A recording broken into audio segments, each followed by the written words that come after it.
আসসালামু আলাইকুম, কেমন আছেন সবাই? আশা করি ভালো আছেন। আল্লাহর অশেষ রহমতে আমরাও ভালো আছি।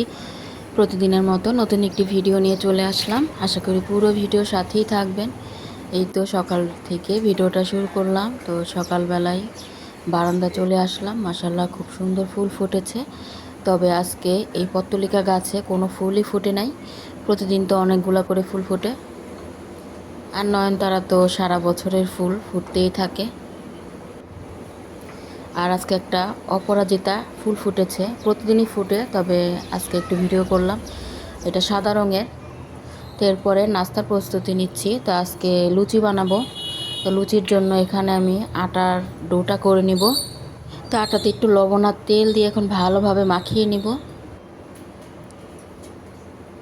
তেল আর লবণ দিয়ে মাখিয়ে নিয়ে মানে মুট করলে বোঝা যাবে যে এটা হয়েছে কি না। এরপর এখন হালকা কুসুম গরম পানি দিয়ে ডোটা রেডি করে নিলাম।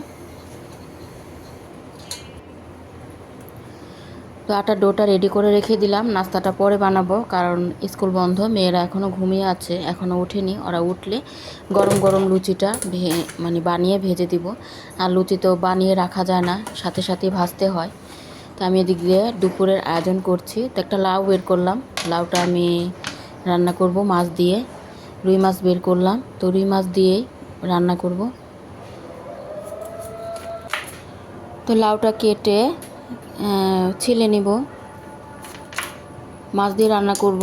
আর অল্প একটু মানে লাউটা অনেক কচি, লাউয়ের খোসা আর সাথে একটু লাউ দিয়ে ভাজি করব।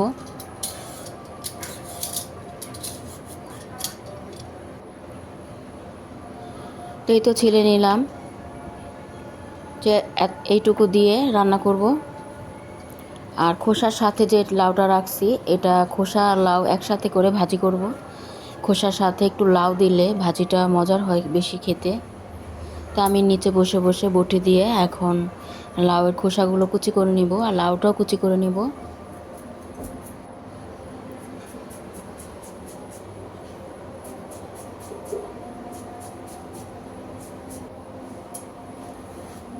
তো ভাজিটা কেটে নিলাম, এখন লাউটাও কেটে নিচ্ছি।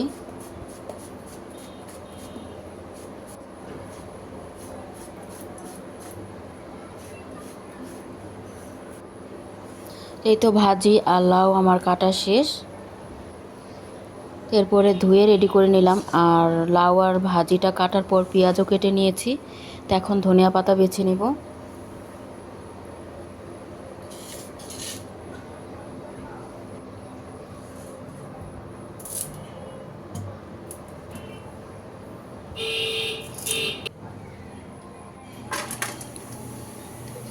তো সব কিছু কেটে ধুয়ে রেডি করে এখন রান্নাটাও বসায় দিচ্ছি।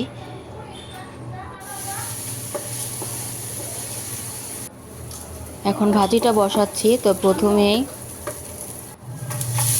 পেঁয়াজ দিয়ে শুকনো মরিচ দিলাম আর কাঁচা মরিচ। এখন লাউ কুচিটা দিয়ে দিলাম, স্বাদ মতো লবণ দিয়ে দিলাম।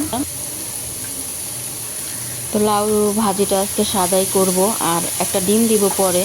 এখন ভাজিটা হয়ে যাবার পর ডিম ভেঙে দিব।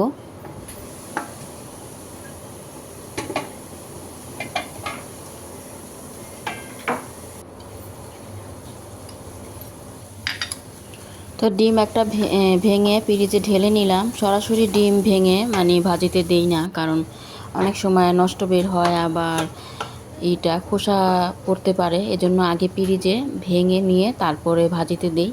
তো দিয়ে দিলাম ভাজিতে। এখন মিশিয়ে ভাজা ভাজা করে নিব ভাজিটা। আর ধনিয়া পাতাও দিয়ে দিলাম। তো ভাজিটা দেখতে কিন্তু খুব সুন্দর হয়েছে।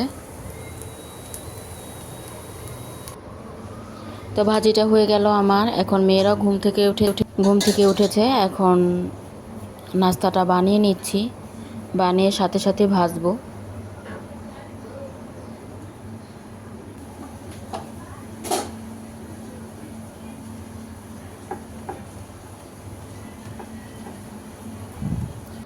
তো বড় একটা রুটি বেলে এরপরে কেটে নিচ্ছি চারকোনা করে। এভাবে করে বানালেই ভাজতেও সুবিধা হয় আর বানাতেও তাড়াতাড়ি হয়ে যায় আর দেখতেও সুন্দর লাগে। আর এদিকে তেল বসিয়ে রাখছি। তো তেলটা গরম হয়ে গেছে, এখন একটা একটা করে দিয়ে দিব।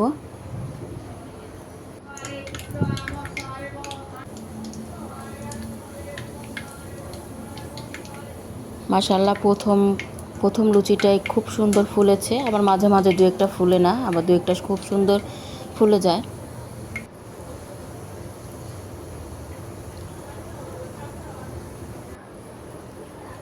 তো এইতে একটা একটা করে আমি ভেজে নিচ্ছি, তবে একটা করে দিলে সুন্দর ফুলছে, আর দুইটা দিলে আবার একটা একটু কম ফুলে। তো অনেকগুলো ভাজা হয়েও গেল। এখন আমার মেয়ে ভেজে নিচ্ছে, আমি অনেকগুলো ভাজলাম, তো ও বলতেছে আমি দাও, আমি ভাজি। তো আমি এখন বানিয়ে দিচ্ছি, আর ও ভেজে নিচ্ছে দাঁড়িয়ে দাঁড়িয়ে।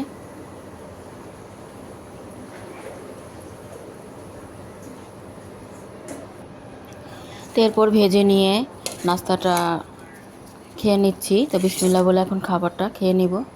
লুচি আর গরুর মাংস তরকারি গরম করে নিলাম, আর চা দিয়েও কিন্তু ভালো লাগে। তো চাও বানিয়েছি, চা দিয়েও খাবো। তো মাংস দিয়ে একটু খেয়ে এখন চা দিয়ে খাচ্ছি, চা দিয়ে বেশি ভালো লাগে।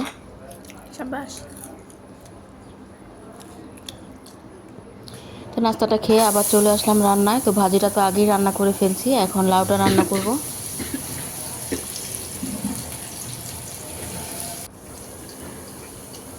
তো বেশি করে পেঁয়াজ দিয়ে দিলাম, বেশি বলতে যতটুকু লাগবে। তো পেঁয়াজ দিয়ে নেড়ে চেড়ে আদা রসুন বাটা দিয়ে দিলাম। তো এখন আগে থেকে মশলা রেডি করে রাখছিলাম, এভাবে রেডি করে রাখলেই মশলাটা দিতে সুবিধা হয়, যেহেতু ভিডিও করি একবারে মশলাটা দিলেই সুবিধা হয়। তো এজন্য মশলা, হলুদ মরিচের গুঁড়া, ধনিয়ার গুঁড়া দিয়ে 3 পিস মাছ দিয়ে দিলাম। তো মাছটা একটু ভেঙে এরপর লাউ দিয়ে রান্না করব, আর এভাবে রান্না করলেই ভালো লাগে।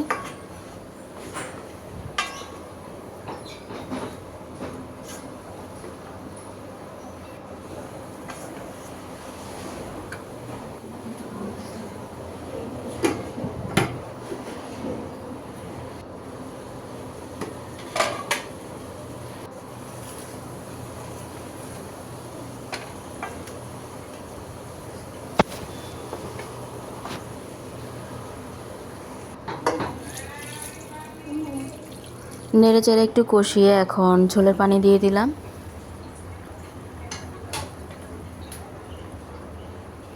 গালানো টমেটো দিয়ে দিলাম। তো টমেটোটা ডিপে ছিল, ডিপ থেকে বের করে রাখছিলাম।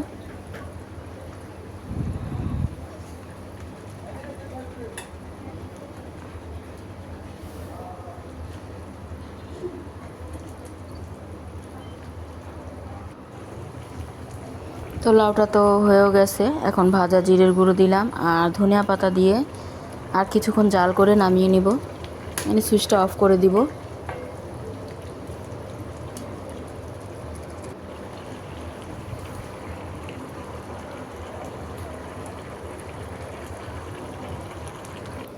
এরপরে আমার ছোট মেয়ে ঘরের বিছানার চাদরটা পাল্টিয়ে এখন আরেকটা বিছিয়ে নিচ্ছে।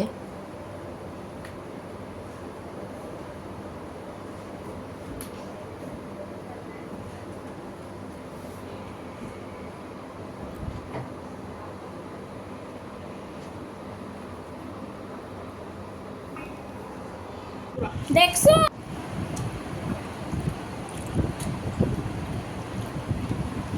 এরপরে দুপুরের খাবারটাও খেয়ে নিচ্ছি। তো লাউটা মাসালা খুবই মজা হয়েছিল, আর কই মাছের তরকারি ছিল, ওটাও গরম করে নিলাম। আর লাউ ভাজিটা খেতে খুব মানে মজা ছিল, কহি ভাজির মতো। আর এটা হচ্ছে গরুর মাংস, ঝুরা মাংস করব। তো মাংসটা আরেকদিন রান্না করছিলাম, তো আজকের ব্লগের সাথে লাগিয়ে দিলাম। তো প্রথমে সব ধরনের মশলা দিয়ে এটা আমি কষিয়ে নিয়েছিলাম, তো কষিয়ে নিয়ে রাখছিলাম। তো এই মাংসটা 2-3 দিন ভরে জাল করলে তাহলে এটার যে আসল টেস্ট ওটা পাওয়া যায়। তো আমি এর আগে একদিন ঝুরা মাংস রান্না করছিলাম, তো এক আপু বলেছিল রেসিপিটা দিতে, তাই আজকে দিয়ে দিলাম। তো আমি একদিন আর কি জাল করে রাখছিলাম, তো আজকে এটা হচ্ছে তার পরের দিন। তো পরের দিন আবার জাল করে নিচ্ছি। তো একদিনেই বানানো যায়, তবে একদিনে যে এটা হয় টেস্টটা আসে আর ঘ্রাণটা হয়, তার চেয়ে মানে বেশি গুণে মজার হয় যদি 2-3 দিন ভরে মাংসটা জাল করতে করতে ঝুরা করা হয় তাহলে। তো তো 3-4 দিন ভরে জাল করলে যেই ঘ্রাণটা হয়, টেস্টটা হয়, এটা একদিনে রান্না করলে হয় না। তো আমি এটা 3-4 দিন ভরে রান্না করেছি। তো কাল রান্না করেছিলাম, রেখে দিয়েছিলাম রান্না করে কষিয়ে। এরপর আজকে আবার বসালাম।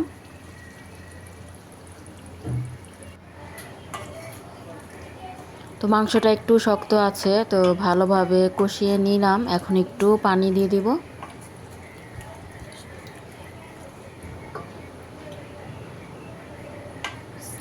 তো একদিনে রান্না করলে কি মাংসটা সিদ্ধ হওয়ার পর মানে হাত দিয়ে ছুটাতে হয় আর কি, ঝুরা ঝুরা করতে হয়, এরপর রান্না করতে হয়, মজা হয়। তবে 2-3 দিন জাল করলে যে মজাটা হয় সেরকম মজা হয় না।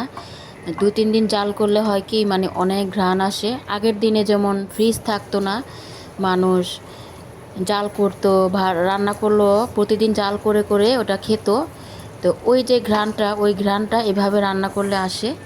তো সেটাই আমি চেষ্টা করলাম। তো 2-3 দিন ভরে মাংসটা জাল করতে করতে ওইরকম একটা ঘ্রাণ আসছে, খুবই মজা লাগছে এটা খেতে।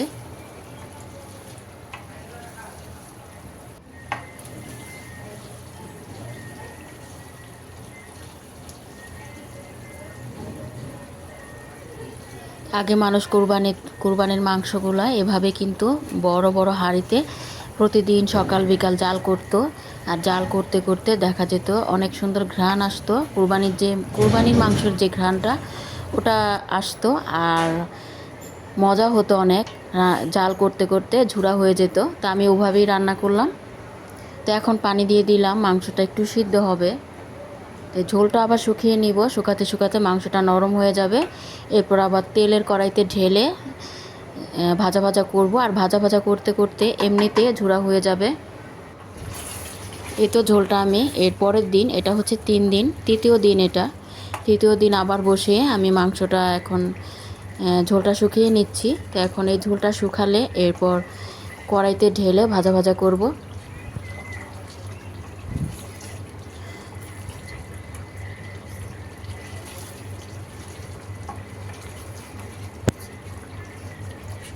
তো এই পর্যায়ে যে ঘ্রাণটা আসছে মানে বলার মতো না, অনেক সুন্দর ঘ্রাণ, ঘর ভরে গেছে ঘ্রাণে।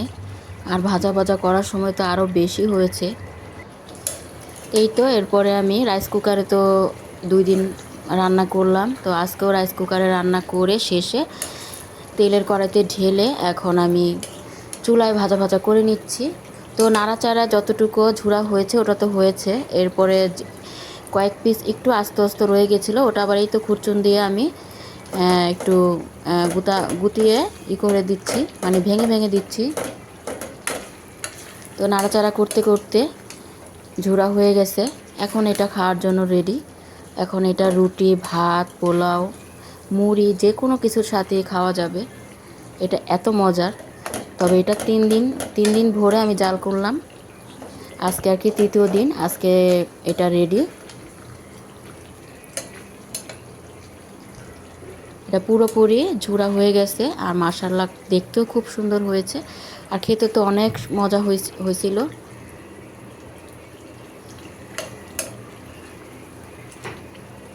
তো আরেকদিন রান্না করেছিলাম, সাথে সাথে রান্না করে হাত দিয়ে ছুটিয়ে মাংসগুলা ঝুরা করে এরপরে রান্না করেছিলাম।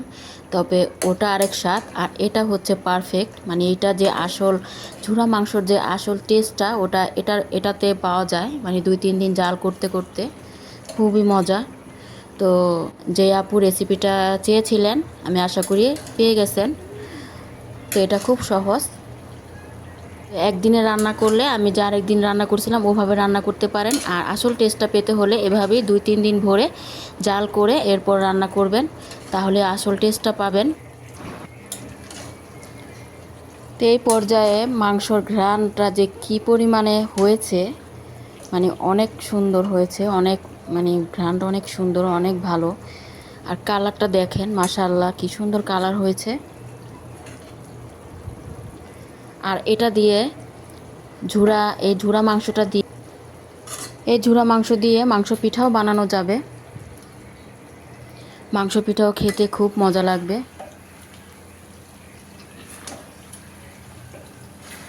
তো অনেকক্ষণ ভরে আমি ভাজা ভাজা করে নিলাম। এখন তো ভাজা ভাজা পুরোপুরি হয়ে গেল।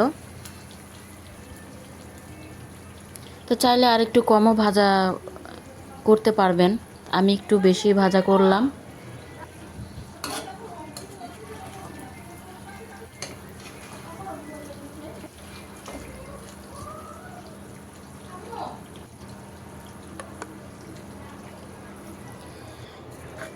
তো ঝুরা মাংসটা কেমন হয়েছে, কালারটা কেমন হয়েছে কমেন্টে জানাবেন।